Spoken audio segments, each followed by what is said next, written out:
जय हिंद दोस्तों। उत्तर प्रदेश आयुष काउंसलिंग बहुत जल्द शुरू होने वाली है। वेबसाइट शुरू हो गई है और जैसे ही वेबसाइट शुरू हुई एक नया नोटिस निकाल दिया यूपी आयुष काउंसलिंग ने। नोटिस आया है, आपको स्क्रीन पर साथ के साथ सारी चीज़ें दिखती रहेंगी। बहुत सारे रूल्स चेंज कर दिए हैं और कॉलेजेस के ऊपर थोड़ी सी लगाम भी लगा दी गई है। बहुत खुशी की बात है, ऐसी चीज़ में लगाम लगाई गई है जहां पर लगाम लगनी बहुत ज़्यादा ज़रूरी भी थी। आपको मज़ा आएगा सुन के मेरी बात को, लेकिन और बहुत सारे रूल्स भी चेंज कर दिए गए हैं, तो सबके बारे में इस वीडियो में डिटेल में बात करने वाले हैं, ताकि आप यूपी आयुष काउंसलिंग अगर कराने जाते हो तो आप या तो बैन ना हो जाओ या फिर आप जो है इनएलिजिबल ना हो जाओ यूपी आयुष काउंसलिंग में। इसलिए आपके लिए भी ये जानना बहुत ज़रूरी है। ऐसे ही अपडेट्स के लिए पहले मुझे इंस्टाग्राम पर आप फॉलो कर सकते हैं, चौक टॉक हमारे पेज को, वहाँ पर सारे अपडेट्स आपको मिल जाएंगे। इनएलिजिबिलिटी से शुरुआत करते हैं कि आप अगर यूपी आयुष काउंसलिंग में पार्टिसिपेट कर रहे हैं तो किस किस केस में आप एलिजिबल हो सकते हैं काउंसलिंग करवाने के लिए। मतलब कि आप बैन हो सकते हैं या आप काउंसलिंग कराने के लिए मान्य नहीं रहेंगे। सबसे पहली चीज़, अगर आप नीट में क्वालिफाई नहीं है तो ऑब्वियसली आप काउंसलिंग नहीं करा सकते। अनरिजर्व्ड कैटेगरी के लिए जो है 162 और ओबीसी एससी एसटी के लिए 127। यहां पर एक ज़रूरी बात जो मैं आपको बताना चाहता हूं, मान लीजिए आप उत्तर प्रदेश में अपनी काउंसलिंग कराना चाहते हैं और आप कहां से हैं, उत्तराखंड से हैं या यूपी के अलावा किसी दूसरे स्टेट से हैं और आपकी जो कैटेगरी है वो ओबीसी या एससी एसटी है। उस कंडीशन में आपके मान लीजिए मार्क्स 127 से ज़्यादा हैं और आपको लग रहा है कि आप अपनी कैटेगरी में क्वालिफाइड है तो आप यूपी में एडमिशन ले लेंगे। नहीं, यूपी में आप जनरल कैटेगरी में काउंट किए जाएंगे और जनरल कैटेगरी की कट ऑफ जो है वो 162 है। तो अगर आप दूसरे स्टेट से हैं और यूपी में एडमिशन लेना चाहते हैं तो 162 या उससे ज़्यादा आपके मार्क्स होने चाहिए, अदरवाइज आप क्या हैं, इनएलिजिबल हैं यूपी आयुष काउंसलिंग के लिए। दूसरा, गवर्नमेंट कॉलेजेस जो हैं वो सिर्फ और सिर्फ यूपी के स्टूडेंट्स के लिए ही पार्टिसिपेट कर सकते हैं। यूपी के बच्चे ही गवर्नमेंट कॉलेजेस के लिए पार्टिसिपेट कर सकते हैं। दूसरे स्टेट के यूपी के कॉलेजेस में अगर पार्टिसिपेट करना चाहते हैं तो AA CCC से उनको पार्टिसिपेट करना पड़ेगा। यहां पर नॉन डोमिसाइल के लिए कोई जगह नहीं है, गवर्नमेंट कॉलेजेस की बात कर रहा हूं सिर्फ। एक दूसरी चीज, अगर इनएलिजिबिलिटी की बात करें, अगर कोई ऐसा बच्चा है जिसको AA CCC यानी कि ऑल इंडिया आयुष काउंसलिंग ने किसी स्टूडेंट को अगर बैन कर दिया तो वो यूपी आयुष काउंसलिंग में भी पार्टिसिपेट नहीं कर पाएगा। इसके बाद में अगर किसी स्टूडेंट को राउंड 1, राउंड 2 या राउंड 3 में कोई भी कॉलेज अलॉट हुआ और उसने नहीं लिया, इस कंडीशन में उस बच्चे को स्ट्रे वैकेंसी राउंड से भी इनएलिजिबल घोषित कर दिया जाएगा। तो अगर आप राउंड 3 तक कॉलेज नहीं लेते हैं तो आप स्ट्रे वैकेंसी में नहीं ले पाएंगे, बैन कर दिए जाएंगे। अब बहुत एक ज़रूरी सूचना, जो एक रूल चेंज कर दिया गया है यूपी की तरफ से, उसके बारे में आपको बताता हूं। जानकर आपको थोड़ा सा शॉकिंग भी लग सकता है। रजिस्ट्रेशन फ़ी के बारे में थोड़ा सा बात करते हैं। यूपी में ऐसे ही ये सब सारी चीज़ें थोड़ी ज़्यादा रहती हैं, सिक्योरिटी अमाउंट, रजिस्ट्रेशन चार्जेस वगैरह। हम जानते हैं registration charges round 1, round 2, round 3 के लिए एक बार पे करना होता है। एक ही बार रजिस्ट्रेशन होगा, एक ही बार आपके रजिस्ट्रेशन चार्ज जाएंगे और ये अमाउंट सभी के लिए कितना है, 2000 का ये अमाउंट है। इसमें अगर आप राउंड 1, राउंड 2, राउंड 3 में पार्टिसिपेट करते हैं, वेल एंड गुड। उसके बाद आप स्ट्रे वैकेंसी राउंड में पार्टिसिपेट करते हैं, स्ट्रे वैकेंसी राउंड में, तो आपको फिर से 1000 रुपीज़ का चार्ज देना होगा, जो कि पिछली बार नहीं था। इस बार ये नया रूल बनाया गया है। स्ट्रे वैकेंसी राउंड में कोई भी स्टूडेंट अगर पार्टिसिपेट करता है उसको नया रजिस्ट्रेशन करना पड़ेगा। और नया रजिस्ट्रेशन जिन लोगों ने राउंड 1, राउंड 2, राउंड 3 में पार्टिसिपेट किया था उनको सिर्फ 1000 देने हैं। और स्ट्रे वैकेंसी राउंड में अगर कोई बच्चा पहली बार रजिस्ट्रेशन कर रहा है तो उसको 2000 रुपये पे करने पड़ेंगे। तो स्ट्रे वैकेंसी का अलग से रजिस्ट्रेशन होगा, अलग से उसका सिक्योरिटी अमाउंट जाएगा। जो लोग राउंड 1, राउंड 3 में पार्टिसिपेट कर चुके हैं उनका 1000 रुपये है और जो नया रजिस्ट्रेशन कर रहे हैं उनको 2000 स्ट्रे वैकेंसी में देना पड़ेगा। इसके बाद थोड़ा सा सिक्योरिटी फी के बारे में बात कर लेते हैं। गवर्नमेंट कॉलेजेस के लिए ये 20,000 का अमाउंट है, जो कि आपको रिफंडेबल हो जाता है। 5, 6, 7 महीने बाद ये वापस आ जाता है। अगर एडमिशन मिल गया तो भी वापस आ जाएगा, एडमिशन नहीं मिला तो भी वापस आ जाएगा।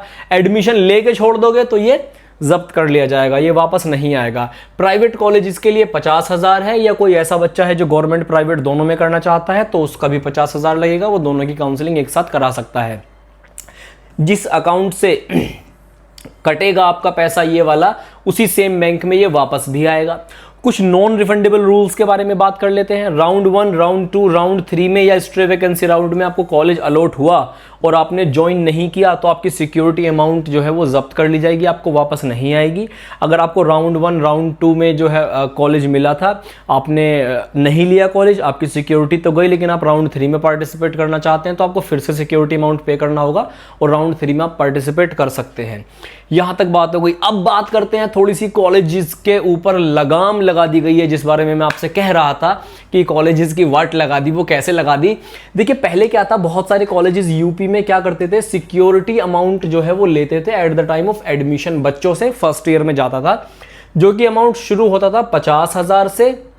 बहुत सारे कॉलेजेस 75,000 भी लेते थे, बहुत सारे कॉलेजेस 1 लाख भी लेते थे, कुछ 1.5 लाख भी लेते थे, और कुछ कॉलेजेस ने तो ये हद कर दी थी कि वो 2 लाख सिक्योरिटी अमाउंट भी ले रहे थे। नाम नहीं लूंगा किसी कॉलेज का, ले भी लूंगा तो क्या बिगाड़ लेंगे मेरे। जीएस वाले ले रहे थे 2 लाख सिक्योरिटी अमाउंट बच्चों से फर्स्ट ईयर में, ठीक है। अब 2 लाख रुपए सिक्योरिटी अमाउंट जब वो ले रहे थे, अब इस बात के ऊपर बहुत सारा विवाद हुआ। हमने भी बहुत सारी वीडियोस में कहा कि भाई ये तो अन्याय है ना। आप अपनी कॉलेज की फीस 2,65,000 है और सिक्योरिटी अमाउंट बच्चा 2 लाख दे रहा है, ये कौन सी बात हो गई? तो इस बार नया रूल बना दिया गया है, एक लिमिट लगा दी गई है यूपी आयुष काउंसिलिंग की तरफ से प्राइवेट कॉलेजेस के ऊपर कि वो सिक्योरिटी अमाउंट सिर्फ और सिर्फ 50,000 तक ले सकते हैं। ये मैक्सिमम लिमिट है। अगर इससे ऊपर कोई भी कॉलेज सिक्योरिटी अमाउंट आपसे मांगता है तो हेल्पलाइन नंबर और ईमेल आईडी यहां पर दी हुई है, आप शिकायत कर सकते हैं। उनको नियम के अनुसार दंडित किया जाएगा। इसका मतलब समझते हो? उन पर पेनल्टी लगा दी जाएगी कॉलेजेस पर, या उनकी परमिशन भी जा सकती है नेक्स्ट सेशन की, या उस सेशन में भी उनको बैन किया जा सकता है। तो कॉलेज वालों के ऊपर लिमिट लगा दी, 50,000 से ज्यादा कोई भी कॉलेज अब सिक्योरिटी नहीं ले सकता। जो कॉलेज 1 लाख ले रहा था वो भी 50,000 लेगा अब, जो 2 लाख की मांग करता था वो भी 50,000 लेगा अब, और जिसकी 50,000 थी वो तो 50,000 लेंगे ही, इससे ज्यादा नहीं ले सकते। इसी बात पे लाइक तो बनता है, इंस्टाग्राम पे फॉलो कर दीजिए भाई, इतनी जरूरी चीजें आपको बताते हैं। सब्सक्राइब भी कर लेना। थोड़ा सा डॉक्यूमेंट्स से रिलेटेड भी बात करते हैं, आपको पता होना बहुत ज़्यादा ज़रूरी है, अदरवाइज आपकी काउंसलिंग में प्रॉब्लम आ सकती है।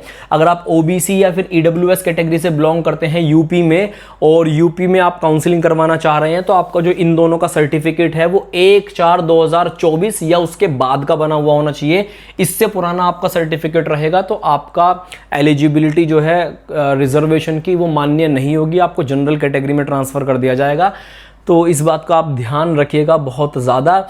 ये मैं हमेशा बताता हूँ कि 6 महीने से ज़्यादा पुराना नहीं होना चाहिए आपका ओबीसी और EWS certificate at the time of reporting college में या फॉर्म फिल करते टाइम। इसके बाद क्या है, आपके पास में जो आपने नीट में फ़ोटो लगाया था पासपोर्ट साइज़ फ़ोटो, वही आपके पास में होना चाहिए पासपोर्ट साइज़ फ़ोटो, अदरवाइज़ आपको प्रॉब्लम हो सकती है, ऐसा लिखा हुआ है नोटिस में। ये कैसे मिलेगा? अगर आपके बहुत सारे बच्चों के पास में नहीं होगा तो ये कैसे मिलेगा? आपके पास में जो आपका पीडीएफ है नीट स्कोर कार्ड का, उसका पीडीएफ डाउनलोड करो, उसको जूम करो और वहां से उसको क्रॉप करके अपना फोटो निकाल लो और उसी को प्रिंट करवा लो जाके, जिसके पास में नहीं है। अच्छा आइडिया बता रहा हूँ, ऐसा आइडिया कोई नहीं बताएगा तुमको। रेजिग्नेशन से थोड़ा सा बात कर लेते हैं रिलेटेड। क्या होता है, फर्स्ट राउंड में किसी बच्चे को कॉलेज अलॉट हुआ और उसने ले भी लिया, लेकिन उसको फिर वो कॉलेज छोड़ना है, तो वो क्या कर सकते हैं? वो रेजिग्नेशन देंगे कॉलेज को लिखित में। अब कॉलेज वाले क्या कहते हैं, प्राइवेट कॉलेज वाले, हम तुम्हारा एक्सेप्ट नहीं करेंगे, हम तुमको फीस रिफंड नहीं करेंगे। उस कंडीशन में ये रूल बना दिया गया है कि अगर आप किसी कॉलेज को रेजिग्नेशन ऑफर करते हैं अपना, तो वो रेजिग्नेशन उनको टाइमली अपलोड करना रहेगा रेजिग्नेशन पोर्टल के ऊपर, जिसको फिर यूपी आयुष काउंसिलिंग जो है वो देखेगी, उसको एनालाइज करेगी, उसको एक्सेप्ट करेगी। अगर किसी कॉलेज ने टाइम से, बिल्कुल साफ साफ मेंशन किया लिखा हुआ है, किसी कॉलेज ने अगर टाइम से रेजिग्नेशन अपलोड नहीं किया बच्चे का, तो फिर उनके खिलाफ नियम अनुसार कार्रवाई की जाएगी कॉलेज के खिलाफ। अब ये कार्रवाई कैसे होगी? आप कॉलेज की शिकायत कैसे कर सकते हैं, कॉलेज के बारे में बता कैसे सकते हैं कि आपके साथ में कोई स्कैम हो रहा है या 50,000 से ज़्यादा सिक्योरिटी मांग रहा है या आपका रेजिग्नेशन एक्सेप्ट नहीं कर रहा? सबसे पहले तो इस ईमेल को ध्यान में रखिए। इस ईमेल पे ये सारी डिटेल्स लिख के भेज दीजिएगा कि हमारे साथ ये प्रॉब्लम है और कॉलेज वाले मान नहीं रहे हैं। दूसरा, कॉन्टैक्ट नंबर यहाँ पर दिए हुए हैं। हालांकि एक बार में तो आपकी बात नहीं हो पाएगी, आपको 10, 15, 20 बार भी करना पड़ सकता है कॉल, बार बार बैक टू बैक। लेकिन जब बात आपकी हो जाएगी तो इस चीज़ पर वो लोग पूरा संज्ञान लेते हैं, मामले की पूरी सुनवाई करते हैं। तो इन नंबरों पर आप कांटेक्ट कर सकते हैं। ईमेल पे भेज के तब नंबर पे कांटेक्ट करिएगा, पूरी कार्रवाई की जाएगी, पूरी बात सुनी जाएगी। ये कुछ न्यू रूल्स थे और कॉलेजेस के ऊपर कैसे वाट लगाई गई है उनकी, ये भी मैंने आपको बताया। इंस्टाग्राम पर हमारे पेज चॉक टॉक ट्यूटोरियल्स को फॉलो कर लीजिए ऐसे ही अपडेट्स के लिए। चैनल को सब्सक्राइब कर लेना, वीडियो को लाइक कर देना। आज के वीडियो में इतने ही अपडेट्स हैं। Bye bye everyone, take care.